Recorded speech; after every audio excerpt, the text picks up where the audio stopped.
Welcome to our latest session of the EVN Masterclasses. We're really excited because this is also our first session of the 2024 kind of round of these masterclasses. These sessions are a really great opportunity to tap into the fantastic network of experts that Basic is really lucky to have so that they have an opportunity to share their expertise with you, our Emerging Voices network. As you know, the masterclasses are aimed to be an accessible digital resource. So whilst they're primarily for our EVN members, they're also available to the general public. Some of you will know that on our Basic website and on our Basic YouTube, you can find a list of all of our past masterclasses to watch if you're interested in some of those. And this session will also be uploaded there shortly. Today, we're very lucky to be joined by Taylor Barnes. Taylor is the field reporter for the military-industrial complex with Inkstick Media, a non-profit outlet dedicated to covering national and human security, while, as a matter of policy, accepting no funding from defense contractors or government entities. She will be giving an overview of the dwindling number and the types of jobs tied up in US military spending and introduce you to some of the key public documents you can use to investigate job creation claims made by military contractors. We will, after Taylor's presentation, have a little bit of time for discussion, so do feel free to share any thoughts, comments, or questions that you might have.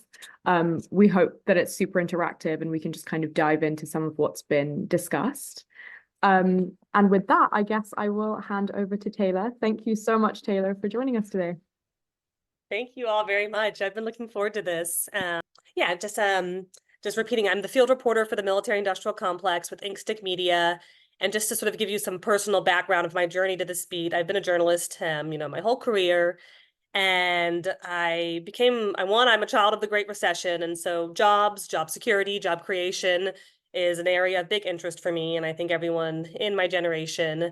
And as I sort of became interested in issues like Pentagon spending, US entanglements in foreign conflicts, I just found over and over again that I would hear people in our space, people like Bill Hartung, who you guys may be familiar with, a variety of people say, we can point out so many problems with this and that weapon, why the US doesn't need a new ICBM, why the F-35 is wasteful, but we can't get past it because there are jobs tied up in those programs. And so I felt like there was room for watchdog journalism to really dive into job creation claims and the people and places tied up in US defense spending. So I have a little presentation for you guys, but I would love to encourage everyone to, interrupt. I think this is a small group, so you won't bother me at all if you interrupt. Raise your hand.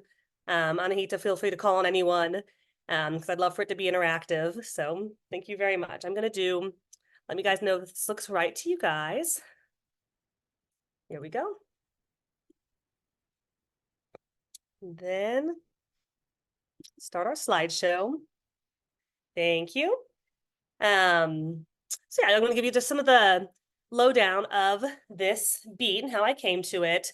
So first, just basic premise, why are we here speaking today? I think you guys are probably rather familiar with this, but why should we care about jobs tied up in the defense industry and defense spending? Why is it relevant to peace and security work? Why is it relevant to disarmament work? One, because this is how US politicians routinely describe defense spending as a job creation program. And these top two quotes, both from President Biden and National Security Advisor Jake Sullivan, are really recent ones. I wouldn't just grab these just to show this is the ongoing justification for this spending routinely.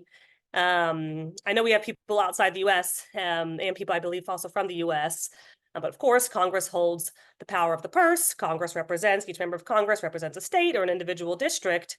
And when the executive branch makes request for weapons spending, they need to justify it to those members of Congress and routinely do so by even name checking their state names, as you can see in the Biden statement up top. Same thing with the Jake Sullivan one, discussing spending on Ukraine as expanding factories and hiring American workers. And I really liked the bottom one is a quote from a book you guys may have come across, which is a history of the company Lockheed Martin, which is both the largest defense contractor in the entire world and also the largest corporate recipient of US taxpayer money, i.e. the largest federal government contractor. And Bill wrote, unlike many government programs whose impact is more dispersed, a military contract generates jobs in large identifiable locations that can be directly linked to decisions made by the president and the Congress. And I really liked this framing because this, I think, helps us to understand why for politicians, a military job and a defense industry job is a bit distinct from, say, healthcare, from education, other ways they could be spending those funds. And I realize I see this in my field work, of course, when, you know, I've done a lot of work at a Lockheed Martin aircraft plant in the Atlanta suburbs called suburb called Marietta. And the plant is a gigantic, visible presence that everybody in town knows about. And when, you know, if its budget goes up or down, locals know about it.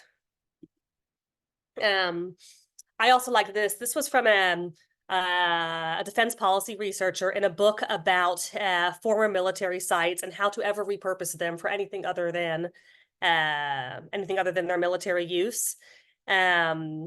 This specific essay was about the BRAC process in the U.S. when, after the Cold War, Congress would, with much foot dragging, approve closing down military bases, including in individual, you know, Congress people's districts. And in this essay, the researcher just talked about how important job creation is to the American public. He wrote, "The American people care most about jobs and not any other policy," and cited ongoing public polling from the Chicago Council on Global Affairs. "Protecting the jobs of American workers has been among the top foreign policy goals, considered very important in all 14 surveys since 1974, placing first in no less than 8 polls, higher than preventing the spread of nuclear weapons and combating international terrorism." And when I first read that quote, it made me smile, because of course preventing the spread of nuclear weapons is more important than keeping my job. I once posted this quote on Twitter, and I got a funny response from someone who said, "Oh, well, if nuclear war breaks out, what am I going to do if I don't have a job?" But it also helps me to think about sort of the peace and security and disarmament space, which is, if we are concerned about those latter 2 issues, we need to be concerned about the first, which is indeed very much what Americans care about. So on to sort of the nature of those jobs. You guys are probably very familiar with the U.S. military budget, but just kind of the general framing, it's approximately half of the federal discretionary budget in the U.S. And of that amount, about half in a given year tends to go to contractors. And so with that enormous amount of funding, how many jobs does it create? Not that many, actually. So there is an industry group called the National Defense Industrial Association that puts out a report each year called Vital Signs about the nature of the defense industrial base and its workforce and its capacity. So during peak spending in the Reagan era in the mid-1980s, that funding created about 3 million jobs. Nowadays, we're down to about 1.1 million, and the U.S. workforce is about 150 million people. So I think that figure is extremely remarkable, to think that U.S. defense budgets are going up and up, but nonetheless, job creation is not very high. And in any given year, about 50,000 companies are doing business with the DoD. But as you guys are probably familiar with, like, quote, the big 5 companies dominate prime weapons contracts. So Lockheed Martin, like I just discussed, Raytheon, which now goes by RTX, Northrop Grumman. Anyone here who works on nuclear weapons issue will be very familiar with that company, Boeing, and General Dynamics.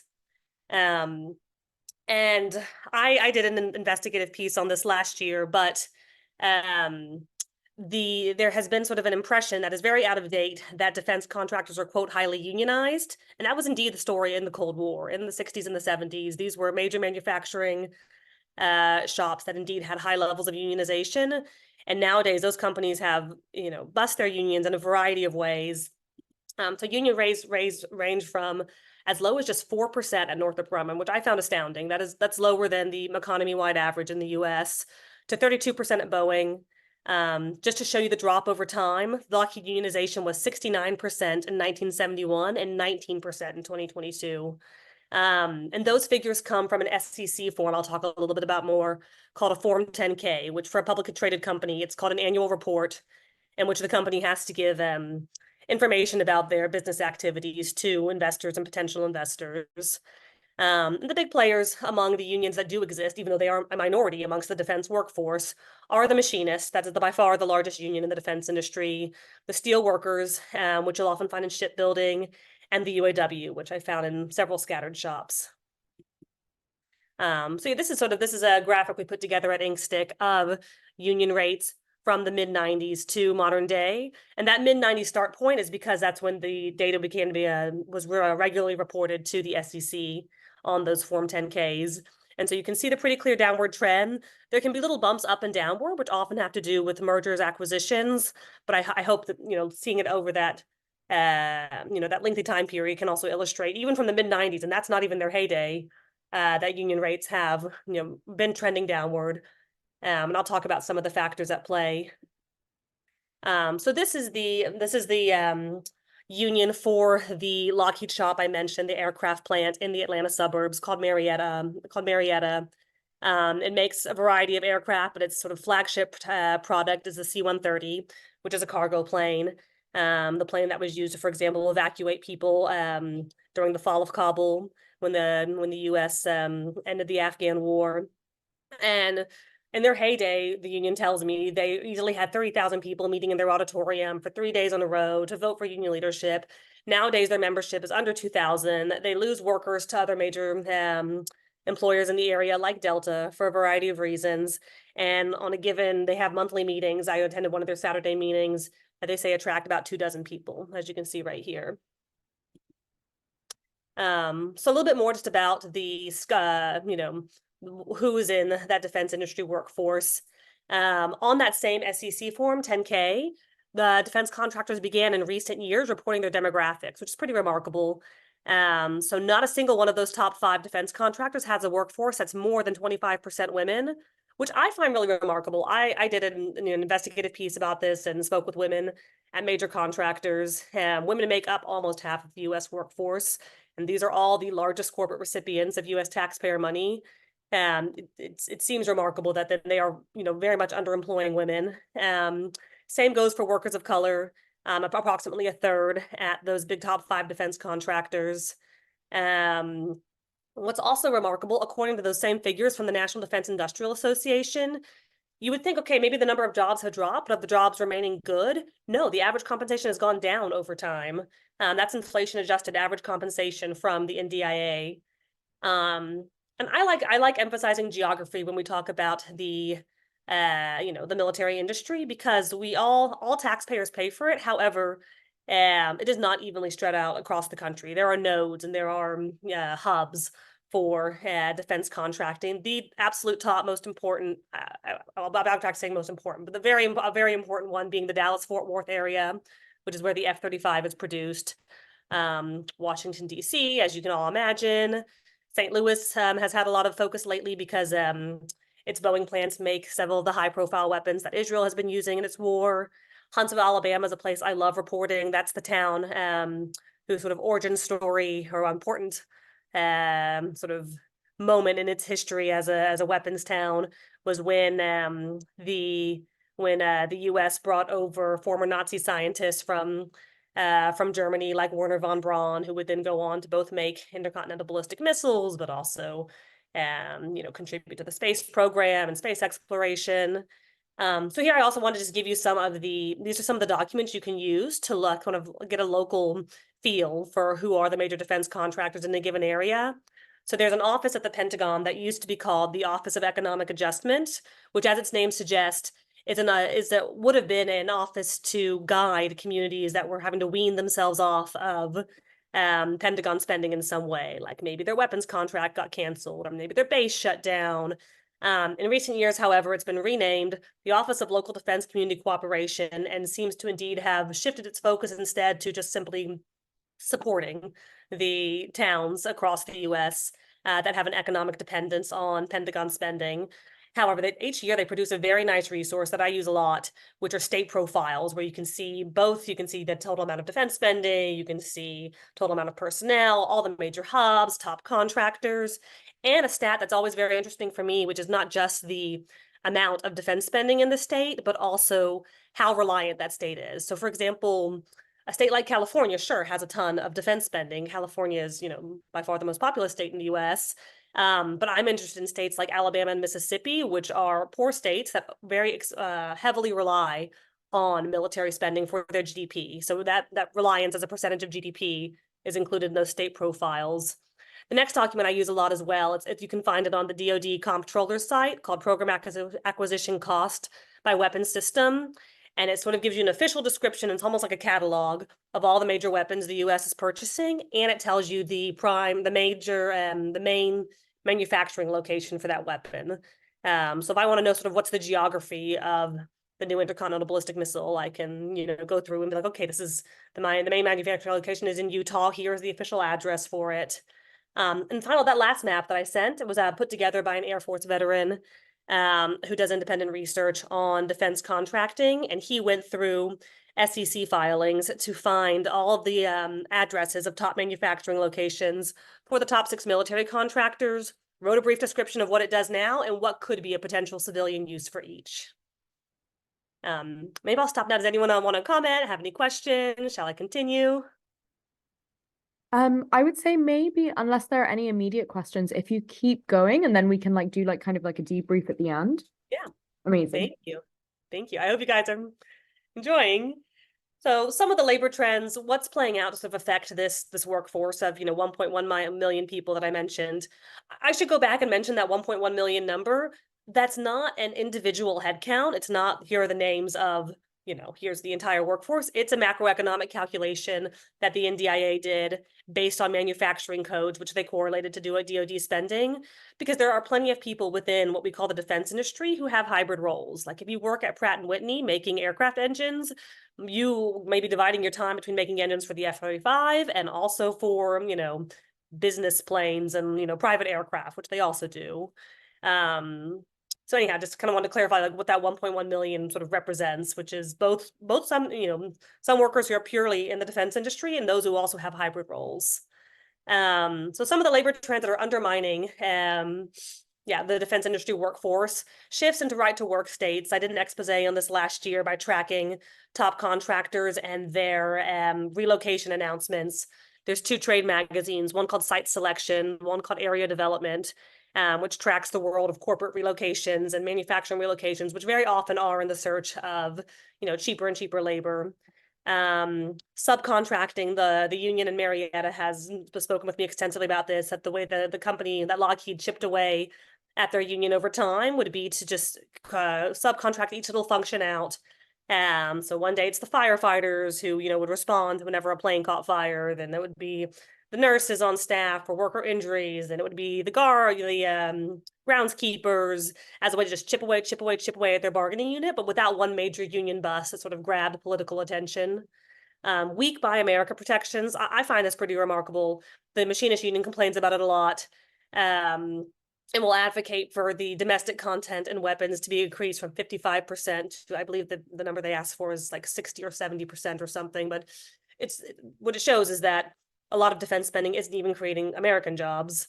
Increasing white collarization. I gave some stats that you can find on Form 10Ks about the numbers of scientists and engineers versus engineers nowadays. And there is at least one large white collar union amongst top defense contractors. At Boeing, there's one called SPIA, the Society of Professional Engineers in Aerospace, I believe is the full name.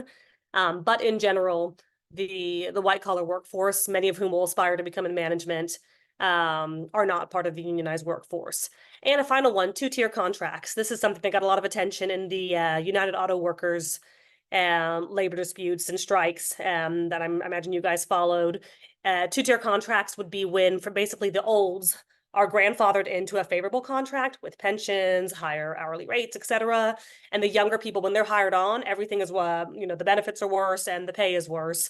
And it's also a union busting technique because it leads the youngs to resent the olds when they say, hey, you signed this contract in which I have to pay. You signed this disadvantageous contract for me. And so when the UAW was able to really challenge and overturn 2-tier contracts, it was considered such a big victory that Biden mentioned it in his speech to union members. You guys may be familiar with these figures, but there's an economist named Heidi Peltier, affiliated with Brown's Cost of War Project, who looks at job creation by government spending. And in general, spending on defense is not a great job creation program. It's capital intensive. Much of it, leaks abroad. And of course, there are super salaries, high executive compensation at the top. And so she ran using figures using economic development, ran a variety of calculations to show other sectors that would create more jobs versus per 1 million spent. And the last is this is a newish study done by a mentor and colleague named Miriam Pemberton, who's a very big name in this sort of just transition economic conversion space, which is sort of how would you convert the militarized economy to something that serves civilian needs. And she looked at, essentially using those same figures I talked about in the last slide, the top defense dependent counties in the US in the top 20 defense dependent states. Because like I said, the defense economy is not evenly spread out across the US. It has nodes. And she found that generally poverty in those areas tended to exceed the national average in about half of the cases. It should be the opposite if it's like quite a lot of spending. And I think it suggests two things. It suggests both that a defense dependent economy is not really a prosperous one, or it's prosperous for a few. And two, also that in many ways, particularly here in the South, the government uses defense spending in places like Alabama and Mississippi as a proxy for economic development. So in ways it has targeted poor areas. So that's those stats are both from the Cost of War Project. Miriam published them, and also in her book, which I'll talk about. I wanted to share some of the anecdotal things that I hear from individual workers.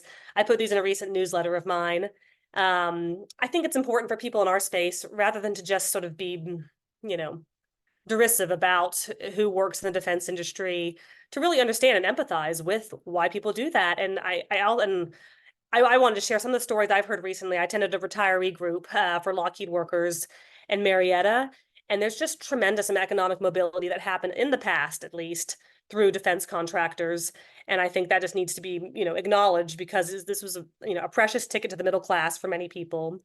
So one Lockheed retiree I spoke with was a single mother, a Black woman from Rome, Georgia, which, if you know that location, it's most famous now for being the political home of Marjorie Taylor Greene, one of the most far-right firebrand Trump allies in the US. She told us the story of how she had a 2-year-old by the time she was age 19, and she participated in this federally funded job program called CETA. I think it was Comprehensive Education and Training Act. Or Comprehensive Employment and Training Act. It funneled her, pipelined her into Lockheed and Marietta. On the first day on the job, she told us her manager was so furious to see a Black woman assigned to him that he said, "Take this broom, you're not going to be machining alongside me." And she said yes, and she just started sweeping because she just needed a job.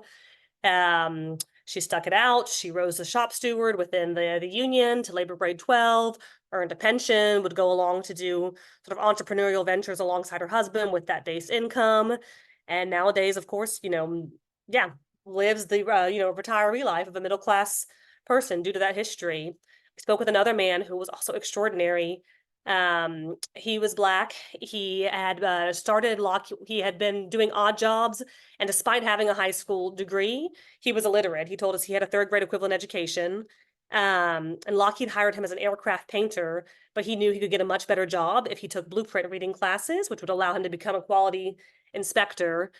So he started sneaking off to the library at night, got a tutor, used the Bible to do phonics classes to learn to read. Indeed, passed those blueprint reading classes, became a quality inspector, and spent nearly 40 years at the company, lives off of a generous pension, which, if I may just a joke, like, some of these pensions are more money than I earn. So it was really remarkable to hear it.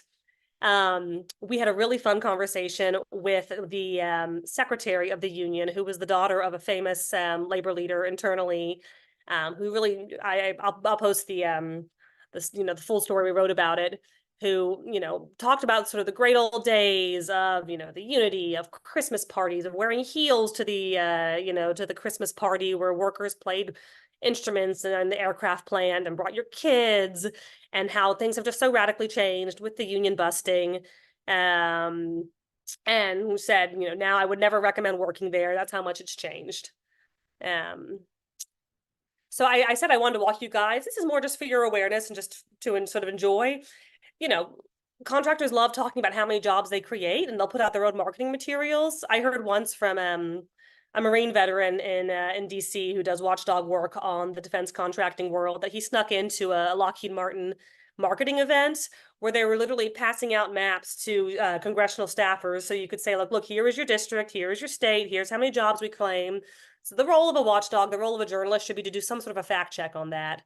So I have been sort of devising, and plenty of other people, ways to kind of try to fact check that. One remarkable way is to use the documents affiliated with state and local economic development. So this, when I say state and local economic development, this is often what's happening when you see a state or local politician posing next to company executives with like a big key or a shovel, or oh, cutting a ribbon. It means they have signed some sort of a contract to subsidize that employer. It might mean tax rebates. It might mean literally, I covered one story where the county was literally just handing over cash to Raytheon, just grants. It's some form that they are subsidizing that company to relocate or expand operations in their location. And therefore, there are public records involved in that. So I've requested the economic development agreement for those. I've requested the minutes and audio from board meetings that approve those subsidies. It's been very revelatory. The next one gets trickier. I try to request the annual performance reports and audits. Okay, how many jobs they say they're going to create? Did they actually create them? Those get harder to get, even though they, as you can tell, those are obviously a matter of public interest. And local authorities often sign NDAs with these corporations, and I've successfully requested NDAs before. So that's sort of one involved way as a journalist that I sort of try to start fact checking these claims. I did, alongside a watchdog group, I did a report about Raytheon in North Carolina. I'm currently working on Northrop Grumman in Utah. I've been stonewalled. I was able to get pro bono attorneys who are now representing me to try to get those economic development contracts and records. Another one I've used, but this of course will vary very much state by state, is when a contractor lays off people, you can check state unemployment agencies and they will sometimes report the job figures related there. So I use that. You guys may be familiar with the MOX plant in South Carolina that went under. That would have been a plant that would have converted weapons grade plutonium into fuel for nuclear reactors, nuclear plants, energy plants. That was, largely panned as a boondoggle and indeed shut before ever making any fuel. So I was able to use South Carolina's unemployment agency to check the job creation at MOX contractors.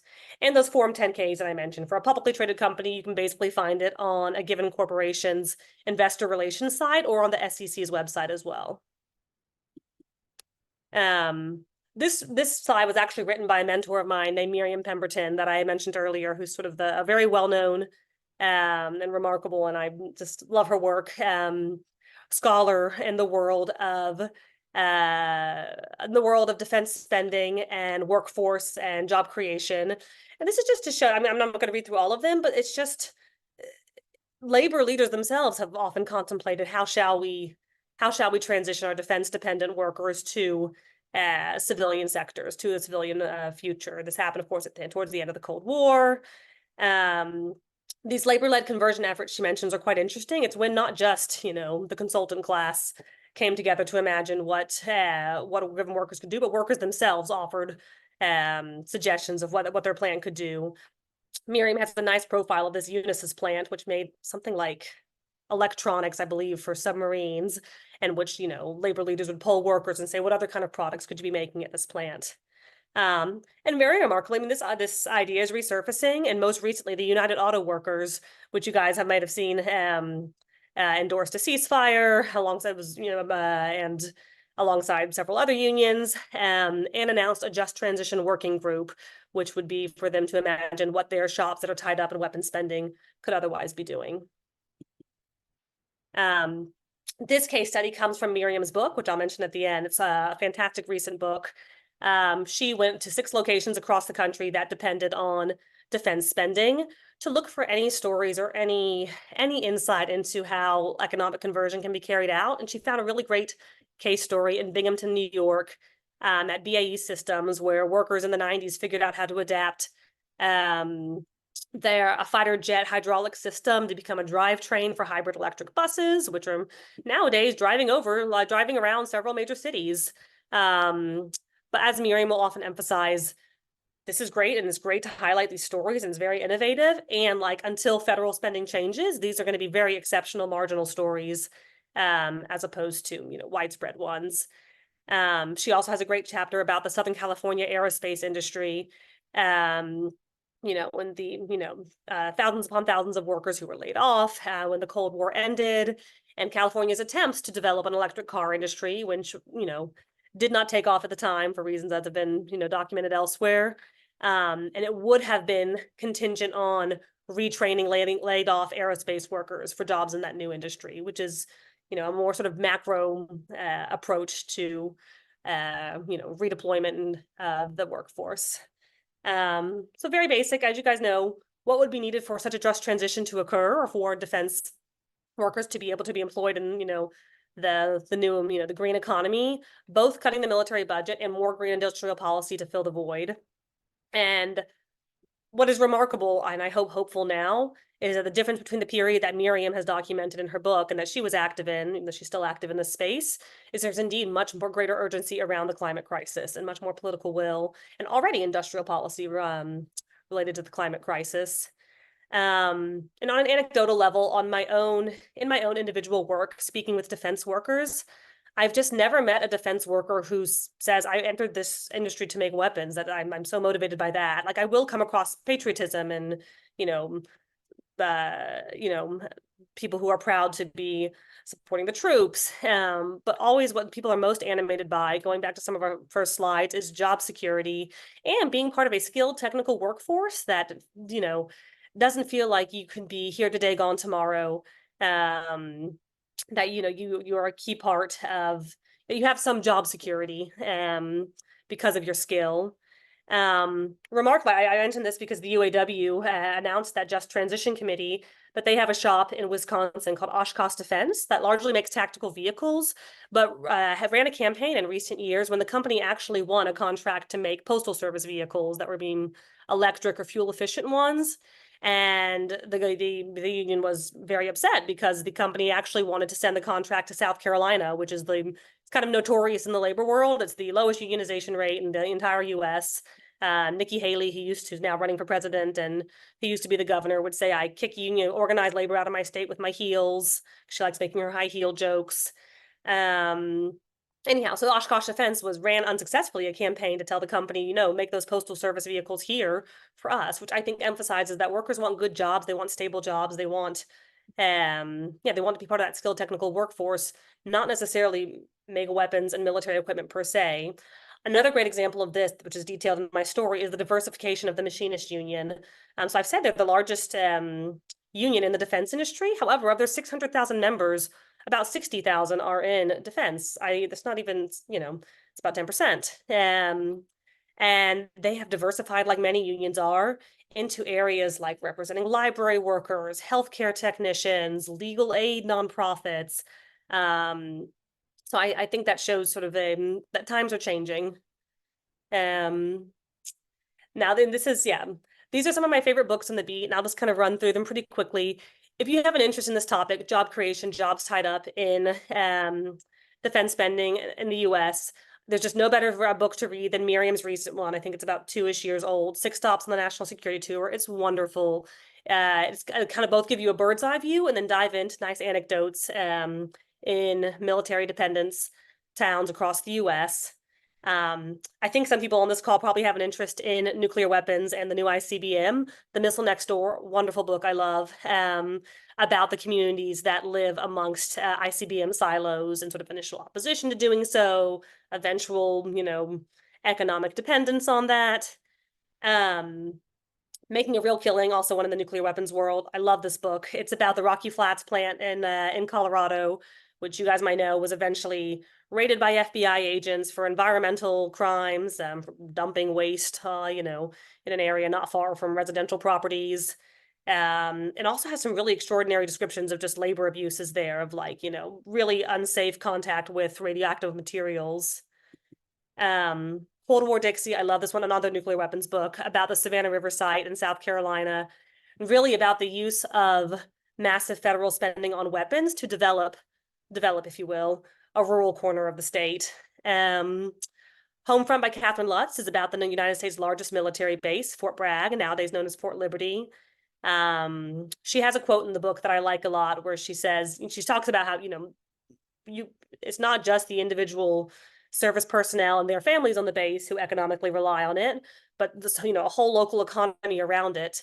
And she has a quote along the lines of maybe we are all military dependents, wearers of civilian camouflage. So I think a lot about the idea of being aware of civilian camouflage. Spoils of War is also fantastic. It's a deep dive into the defense industry in Connecticut. Miriam also has a whole chapter in her book dedicated to Connecticut and connects sort of the politics around jobs reliant on those defense contractors to how the congressional delegation responded to and promoted the use of export of U.S. made weapons to Turkey at a time when it was being used against the Kurdish people. And this last one's a recent one both a recent book and one I was recently made aware of and really enjoyed. It's a company history of Lockheed in the Atlanta area and is about racial integration and the way that this is a theme in several of these books that federal contractors will have to abide by equal opportunity employment and will have more scrutiny from the federal government related to that, and therefore often were places of integration or at least employment for Black workers at a time when middle class employment for Black workers was scarce. This Lockheed Atlanta book will talk about the plan at least hiring Black workers but still totally working on separate lines in its beginning. So I enjoyed that book. So yeah, and I have a little one pager just for you guys to take away with some of the highlights of this, but I hope you guys enjoy and I'd love to hear any questions. Amazing. Thank you so much. I feel like I had some questions and then they were getting answered as the session was going. This has been really interesting. I had one or two people pop messages on Slack as well because they had to drop off the call. Right. But I will open it first up to the floor if anyone has any questions, comments, immediate thoughts. I might just read then one of the questions I got over Slack, which I think is quite interesting because I guess it kind of comes in the context of some of the stuff that's happening at the moment. And I think with the just transition stuff that you were talking about might be interesting. But have you, in your kind of investigative journalism, noticed any rise or fall in terms of the sentiments of the people in these jobs or their interest in unionizing, set alongside times where the US government is engaged in conflict, where their work and defense industries might have a direct relationship with that? Yeah. So sort of public opinion amongst the workforce and how that, and how job loyalty maybe perhaps are related to. Yeah, I have to say I don't find a really linear connection to these weapons are being used by Israel right now. Great time to get a job at Boeing. No, I don't hear that, and nor do these companies. I've not found evidence these companies quote ramp up hiring. Often the stuff is in stockpiles. It's sort of a steady supply. I'm speaking pretty generically, but yes, I mean they will ramp up hiring when they get a new contract, a major one. But it doesn't so quickly, immediately follow the conflict use that I think would crystallize it. If that makes sense. Yeah, as far as interest in unionizing, like I said, the younger generation is having, and many shops is not having, especially when they have those two-tier contracts. Cutting pensions was common. It's kind of hard to overstate the importance of cutting pensions on workers and workforce loyalty. I mean, this is what keeps you at a company. So those workers I mentioned who stayed 20 years, 39 years and 4 months, that's because they are earning a higher and higher pension that will support them all throughout their retirement. So the cutting of pension, I think, has really decreased a lot of worker loyalty. And it's a job like any other. Here in the Atlanta area, we're told that people leave and go to Delta Airlines because it's just simply a better job. And the working conditions at many of these shops are often quite tough. They'll do 4 days, 10 hours, which gets really hard for parents who might have only a daycare or school for 8 hours, or they often start quite early. You have to work weekend shifts. I spoke with a single mom of 3 kids in Arizona working at Boeing, who said the only way she could do it because they have to do these flight tests at 4 a.m. when no one else is out, is that her own mom lives with her to take care of her kids. So anyhow, I'm digressing, but yeah, I think I'd emphasize that the younger generation, I think, is not experiencing these jobs as well. Again, thank you so much. So Raven in the chat has asked, hi there, could you speak a little bit about the role of defense investments / financing and divestment campaigns? I've been noticing a lot more of these on college campuses, and I'm curious to know how historical efforts towards institutional divestment have impacted defense spending or contracting in the past. Yeah, I have to say I'm not an expert on this, though I know a bit about this world. I would wonder if more the more impactful area than, for example, the college campuses one. And I bet that would be impactful, but is the world of like ESG investing and faith-based investors. I just earlier this week had a chat with an advisor for faith-based investors, which would be like the whole Methodist Church investing their pension funds, and how they have quote unquote sin screens, which often include no top 5 defense contractors, no nuclear weapons, no landmines, no white phosphorus, etc. That advisor told me that some defense contractors, knowing that faith-based investors will screen them out, one of the criteria being any company that makes more than 50% of their revenue off of weapons, intentionally keep it at 49%, which I thought was remarkable. That like, and it's kind of two ways to view it. It's both a bit cynical, but it also, from an economic conversion point, is good to see these companies that do maintain a civilian commercial business like a Pratt and Whitney, because it does paint sort of the picture or the sort of point toward what its future could be. So I don't really have much information on the college campuses one, but I'm somewhat familiar with that faith-based investment world one. Declan, yeah, go ahead. Hi, excellent talk, Taylor. Thanks so much for sharing all of this. I just want, first of all, just a comment quickly on the last question from Raven about the just defense spending, like this investment. There's just a little, I don't know if it's going outside of my local area, but there's I'm actually watching a theatre play tomorrow called The Family Business, which is about a family who decided to like coordinate a campaign against trying to stop banks from investing in nuclear weapons. So it's going to be at the Home Theatre in Manchester tomorrow. Dr. Becky Alexis Martin, I've just found out today, is actually speaking at it. So I know it's going around from town to town in the UK. I don't know if it exists, if they do the play in America or anywhere else, but it's a theatre show that travels around. So I just thought I'd quickly bring that up quickly. But my question on the presentation was about actually the interest in unionizing and the change in kind of conditions at these companies, because it's something that we've seen in the UK as well, where stuff like pensions has gone away badly. There's been lots of legislation against unions, but we've seen in the last couple of years unions really trying to get bolder again. You know, in academia, lots of academic strikes and across different industries. But first of all, is there much of a record of strikes actually happening due to changes at these plants, and also, is there a general different kind of public reaction? Because I wonder, bearing in mind how kind of divisive striking can be, whether working for a military organization might get a bit of a different or a stronger public response to strikes.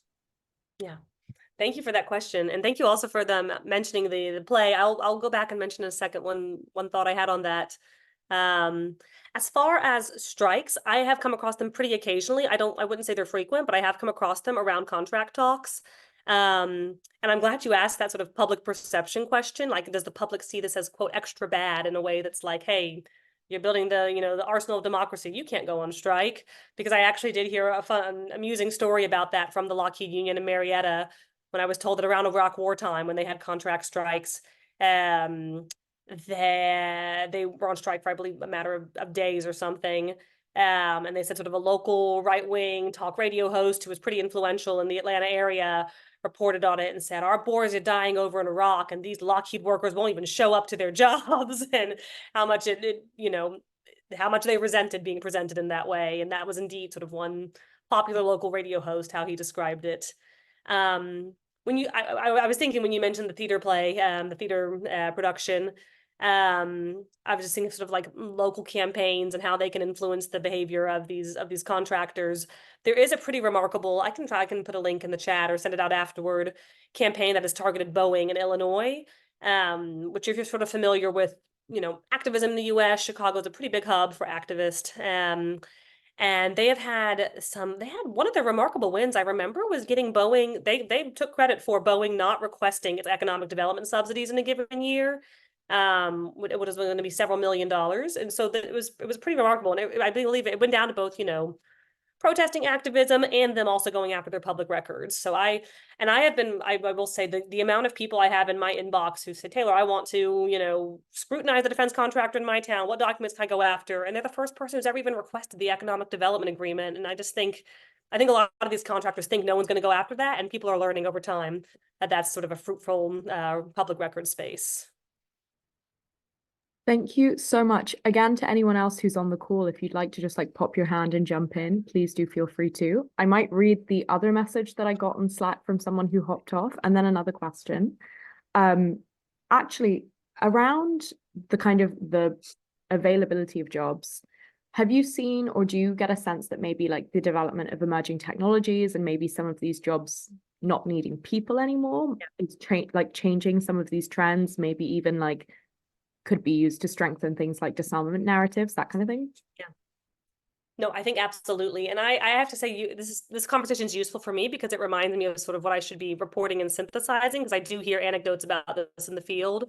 The workers of Marietta told us that the company has told them, the future for our future aircraft projects is parts with pre-drilled holes coming and robots drilling them rather than you guys, the humans. So the actual like use of a robotic workforce is on the table. 3D printing is something you'll hear about in the defense industry space, which of course will eliminate the sort of blue collar human jobs. That trend towards white collarization, like I said, which you can see in their Form 10Ks, which is more engineers and fewer manual laborers, hourly workers, is an ongoing one. Yeah, so I think those are some of the anecdotal ones. You're reminding me that I need to look around at some of the more sort of illustrative examples to show that. Thank you so much. So Larissa, I saw Larissa's question. Yeah, I'll just quickly read it out just for the sake of the recording as well. Another thing, after seeing the statistics of workers in your presentation, could you talk a bit more about the racialization of the military-industrial complex, e.g. the dependence on workers of color, and what the impact of this is both domestically as well as globally, workers of color producing weapons used on primarily POC in developing countries? That's such a great question. Thank you. Absolutely. So yeah, those figures I gave you from Form 10Ks, it's of course like an umbrella view of the entire company. That's from their annual reports. What I found in terms, may not be that surprising, but the sort of racial makeup of a given company, of course, is so location based. And so for example, the Atlanta area one will look like one, may often have many more Black workers, because this is Atlanta. In Fort Worth, I mean, I'm speaking very anecdotally, but I've spoken with a lot of people who have Latin American heritage, which is unsurprising. This is Texas. So I think in that case, it's useful to look at company wide, and then it gets very useful to look shop by shop, to sort of, look at the makeup. What I find interesting on the other hand, though, is that the low number of women seems to be sort of kind of a constant across shops. I haven't come across any place that has a very high number of women, even though, it's not like that data is not available shop by shop, but I don't believe this is high numbers of women are, frequent anywhere else. Yeah, it is remarkable. And it's remarkable too, because as you probably know, there's an office in the Pentagon, I believe, called the Department of Defense Manpower, something like that tracks demographics within the US military. And within the US military, it's the opposite, where people of color are disproportionately serving. And then it becomes remarkable too, because the armed forces then are a pipeline into defense contractors, but still defense contractors are not, as heavily having workers of color as the armed forces themselves. And you're right, yeah, it connects, individual workforces to conflicts abroad. Even though I would kind of, on a theoretical note, I would back up also to that Catherine Lutz quote, who says, are we all wearers of civilian camouflage? Which I think is, I don't think that any of us in the US are just so remarkably different from the person who's working at Lockheed down the road. Like, I think we all have agency and we're all implicated in this. And, one person is maybe making, Boeing parts, like one worker told me, for $13 an hour, which blew my mind, in Missouri, and someone else, inherits their 401k when their parents pass away, and it's wrapped up in Lockheed stock. So I think there's a variety of ways that we all have a material connection to this. And it wraps up, a lot of people in the US. Yeah, that is a really worthwhile reflection. There's a lot of nuance there. I think just in the interest of time, because I can imagine you also have a really busy day, would you have time for one more question? Or Absolutely. Amazing. Someone had asked something slightly different, but they, as an early career person, are a little bit more interested in journalism as a field of like professional experience. So they were wondering like how you got into it, if you have any advice. I am so thrilled to hear that. I think journalism is a really tough field in the US, and there's reasons I'm also hopeful, because I do think we're finally coalescing around like a nonprofit public interest model, that I hope is going to be, the future for a lot of outlets and publications. We at Inkstick recently joined the Institute for Nonprofit News, which is kind of a main umbrella group for us, and it's been so encouraging just to see so many other outlets who are on journeys like ours, and I believe often sustainable, which is really remarkable when some of these major outlets like Vice and Sports Illustrated, whatnot, are having such massive layoffs. Like I said, I'm a child of the Great Recession. There were no jobs to be had. When I graduated in 2009, it was like considered a faux pas to ask other people what they were doing after graduation because nobody had a job. So we would ask anything else like, where are you going? Are you going home with your parents? Whatever. Like there was nothing, it was really awful. And I had a lot of student debt. So it was a very tough time. So I think I was lucky to have a job at the Christian Science Monitor for a year, sort of like an extended fellowship internship, which then just taught me the world of freelancing, which is very fraught, but alongside all of its fraughtness and the financial insecurity, it allowed me to indeed just, I think, take a lot of ownership over what I wrote and what I wanted to do. And that's how over time I started to dream up to speed. I didn't mention that I spent my 20s actually living in Brazil, and reporting there, which I think was a place to start thinking about. And I think I really fell in with the human rights crowd there. Brazil, as you probably know, is, a big hub epicenter for the drug war, and is, the highest number of homicides of any country in the world. And in Rio alone, the police kill multiple people per day, and this is considered just sort of their baseline status quo. So I think I started thinking a lot about violence and insecurity in that context. And then coming back to the US context, wanted to sort of understand more the US global role and started dreaming up this beat. So all of which is to say, freelancing, despite, being not a good path financially, allowed me to have more agency, and to sort of define my own beat, do it on my own terms, and then eventually formalize it, very thankfully, with the support of grants and with Inkstick and the founder there, you guys may be familiar with, Lacey, who approached me and said, we'd love to formalize your beat and come and join us because we're hoping to hire more people for this role. Our goal is to have a core of field reporters for the military industrial complex in places like the ones I showed you on the first slide, like Fort Worth, like Mississippi, like Huntsville, like Utah, all of these places that have such a unique and, outsized role in the military industrial complex. So I'd love for you to come join us. Amazing. Thank you so much. I think just in the interest of time, we can wrap it up there. But thank you so much, Taylor, for joining us today and sharing your expertise on 8 decades of the US military-industrial complex, trends in domestic job creation, working conditions, and organized labor. I think, honestly, if it were time were not a constraint, I think this conversation could go on for hours. It's been so just really, really thought-provoking. And I think some worthwhile reflections have been raised about how we think about some of the nuances of these both ethical and societal economic questions. I hope that this has been just as enjoyable for everyone who's been watching today. Thank you to those of you who have joined us live and for your questions and for contributing. And thank you to those of you who might be joining virtually and watching the recording. Thank you so much and have a great day.